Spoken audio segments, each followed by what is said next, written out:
Gordon, you delivered the keynote speech at this year's Asia Subsea Conference, and it was a rather optimistic one.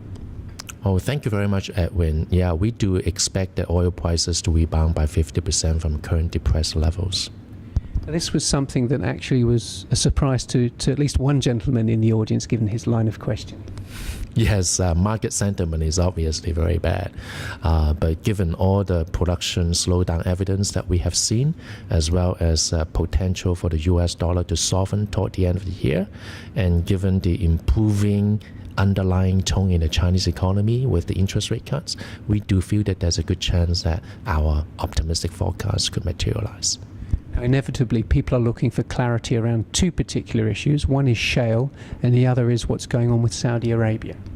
Well, shale already is showing signs of strained growth. In fact, the latest data points from the Eagle Ford, Niobrara in Colorado, as well as the Bakken, they are showing month-on-month declines of 24,000 barrels per day. So that is suggesting that, with low oil prices, there's already a production slowdown response. And then for the Saudis, I think they could perhaps change their tune come the OPEC meeting in June, given the other cartel members suffering so much, such as Venezuela, and even Iraq is seeing projects slow down and cancellations. So I think there will be pressure for Saudis to perhaps say something more positive on the oil price outlook, and that could be enough to turn the sentiment around and drive oil prices higher. And the subsea sector itself, we have already seen some blood on the carpet. There are a number of highly leveraged companies.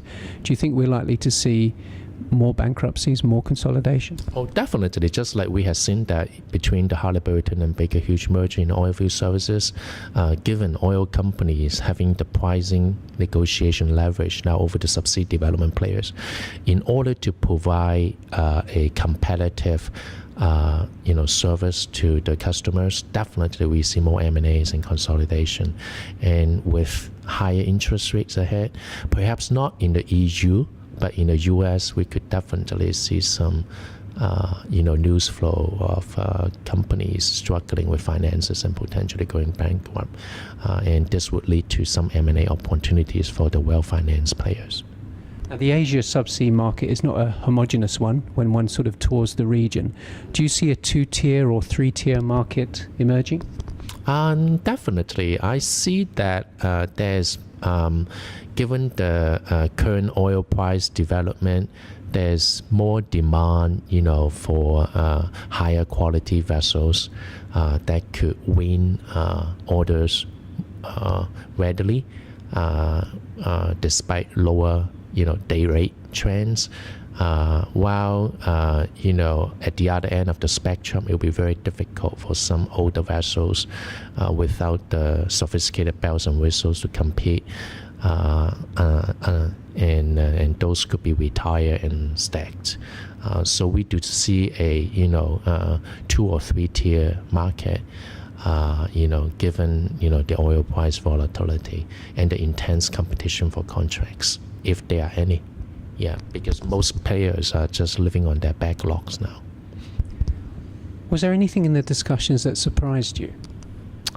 I think at the end of the presentation, I was surprised in some way to see many industry colleagues still so pessimistic about the oil price when asked the questions, where do they see it 12 months down the road, and they still see sub 70 oil price. And I think it's very, very difficult for oil companies to live with sub 70 oil prices for the longer term.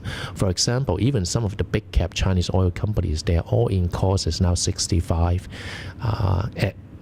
at the least $50 per barrel. Sub 70 oil prices means that almost half of their ongoing projects would not be economically attractive.